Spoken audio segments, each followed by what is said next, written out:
Hallelujah. The NBA finally back in action tonight. But before we dip into that, let's get into a couple hot topics. How about last night in Beantown? Gunnarson's game winner, 3:51 into the first overtime. The reason we want to bring this up, Teddy, and go over, because obviously it keys up the series at 1-1. But more importantly, the Bruins, which were as high as 170 earlier in the afternoon, dipped to around minus 155. And boy, do I feel bad for you. 2-2 at the end of the first period, looking like an easy total, Teddy, to hit that 5.5. Uh-oh, not so fast. That's a brutal beat. I mean, legitimately a brutal beat. You got over 5.5, and it's 2-2 after one. You win that bet every time. Not last night, you didn't. That's tough. My condolences to those of you who did have an over in that ball game. Obviously, first period over was good. The rest of the contest, a defensive scrum. At least it wasn't one of those triple overtime thrillers that last for 5 hours. I know the real NHL fans love those games.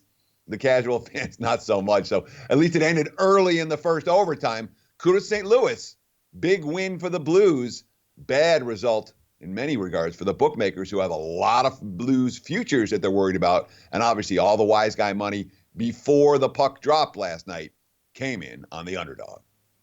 Interesting, too, Teddy, because now we look towards Game 3. It's going to be in St. Louis on Saturday. And how about this? After having been, majority of the big favorites here in the first two games, obviously having home ice those Bruins, now flips to the Blues favorite at minus 120 to open up and at 5 with a heavy juice to the under of minus 150. Also, Teddy, we talked yesterday. After Game 1, you had that series. You said, when is the best time to actually get in and maybe get some value with the St. Louis Blues? Yesterday, the Bruins, minus 300 or so to win the series, now dropping to minus 118, Teddy.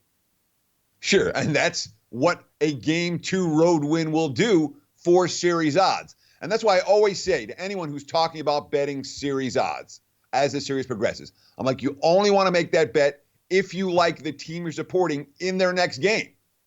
Obviously, if you bet St. Louis in Game 2 and you bet them on the future market, you got the best of it in both regards. Kudos. Good bets. How about Major League Baseball yesterday, Teddy? Those Nationals getting a little bit healthier in that lineup there. Crafty Anibal Sanchez, and you might have thought you were watching a football game between the Redskins and the Falcons, because after 5 innings, 14-0 rout, and obviously carried through to an easy victory. This is what you like to see from the middle of a healthy lineup, Teddy. 8 hits, 11 RBIs coming from Rendon, Soto, Kendrick, and Adams. Gausman destroyed, only records 3 outs, Teddy, before giving up 8 earned runs. Braves now drop back to 3.5 in the NL East here. Yeah, I mean, the Nats lineup has gotten healthy again over the last week and a half or so. And when healthy, this lineup's crushing the ball. And unfortunately for Kevin Gausman, he found that out the hard way yesterday. Unfortunately for Braves backers, certainly in that contest. It's been a rough series for Atlanta. And as you mentioned, they're dropping, 3.5 games behind the Phillies. The NL East that was supposed to be great has not been great. There's room for both of these teams to move up. If Washington can fix that bullpen, the lineup's good, the starting rotation's good, there's hope for the Nats. But given the first third of the season and how poorly they played and how poorly that bullpen played, they certainly have a lot of ground to make up for their early season failures. Yeah, they gave up a lot in the bullpen so far. Teddy, talk about from maybe a betting strategy here. When you take a look at the Nationals now getting healthy as we head to the lineup, that 1-8 looks pretty good. They're getting some good starting pitching. For the time being, as a bettor, maybe more advantageous, Teddy, to take maybe a run line on the Nationals' first 5 innings or a money line as opposed to letting it ride full game? Because we've seen that bullpen absolutely explode in the first half of the season. So I wouldn't argue with any of that. And the Nats continue to struggle in Game 1s of series. But, you want to talk about first 5 for the Nats? Makes a ton of sense. But you're laying a premium when you have Scherzer and you have Strasburg and you have Corbin, 3 guys who are being priced like aces every time they go out there, despite the team's struggles in many regards, certainly with Scherzer behind him. It's not like you're going to get these bargain prices to support the Nats with any of their top 3 starters on the hill. Teddy, the game plan is working well for those Miami Marlins. Just hang around for the first 5-6 innings and then start digging in on some bullpens. Happened again last night. Mayabum threw well, got to the 7th inning, only gave up 1 earned run. Ended up finishing with 2 earned runs because the bullpen came in. The Marlins scored 2 runs in the 6th inning and continued 2 runs in the 7th inning and then continued on. 9-3 in their last 12. We're not talking about the Red Sox or the Yankees, Teddy. Those Marlins on a hot streak here. All right, so this is a point worth noting right here. When bad teams get hot, there's money to be made. You got to strike right away. And obviously Miami's won 9 out of 12. and they've cashed many of those as underdog or very short favorites, like we've seen in this, even yesterday against Mad Bum. It wasn't like there's a ton of wise guy Miami money. When you have a bad team making a move, man, that's your time to ride them. Miami, clearly that team right now.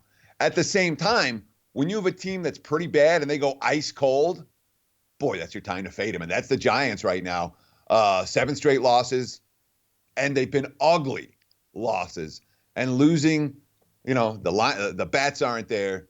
The starting pitching's been spotty. The bullpen's been spotty. They're just not a good team. When a bad team goes cold, there's money to be made fading them. When a bad team gets hot, there's money to be made backing them. That's certainly been the case in this series for each of the first 2 games. I wouldn't be surprised if we see more of that today as the Marlins close out the series against San Francisco. Professional sports in Miami, Teddy, talking about bad teams. Well, why don't we carry it right over to the NFL? 2019 NFL season preview. Those Miami Dolphins. And how about this?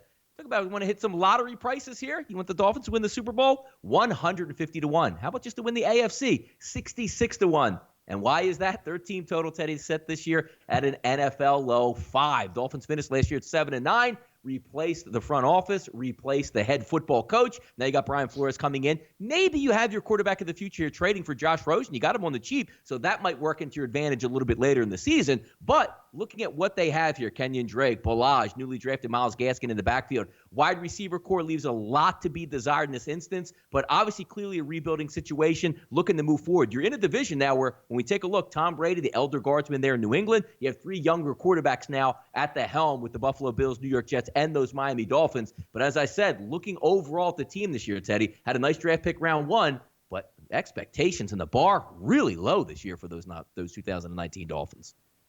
Yeah, I mean, if the Dolphins are a mediocre team, they'll make you money because the betting markets are ranking Miami among the worst, if not the worst team in the NFL going into 2019. And I don't blame them.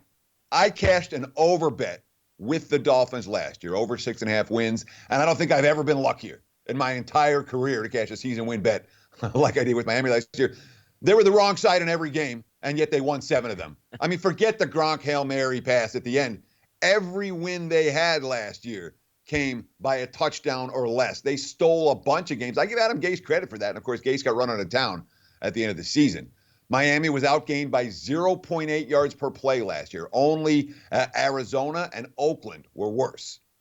They were outrushed by 0.1 yards per rush. Their QB rating wasn't that bad. 93. Opponents had 94. They were +5 in turnovers, and they had a much easier than average schedule last year. So positive turnover differential. There wasn't a QB rating nightmare. They had an easy schedule.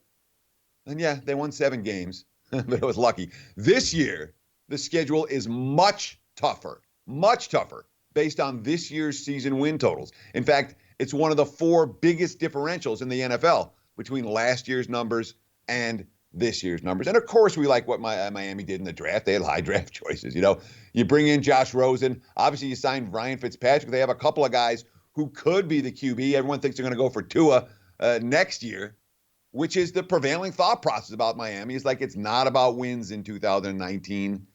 It's about, I don't know, finding some gems on the roster and beginning what looks like a significant rebuild. They didn't spend any money in free agency, basically. I mean, they really didn't. Bring in Rosen, obviously, Ryan Fitzpatrick, the big signings, Eric Rowe at cornerback. They re-signed Devontae Parker, the tight end Dwayne Allen. We're not talking about impact players in that regard. Christian Wilkins, Michael Dieter, offensive line, defensive line guys in the draft. Certainly like that. If you're building a franchise, that's where you start. But let's be real. On paper, Miami's as bad as any team in the NFL going into 2019.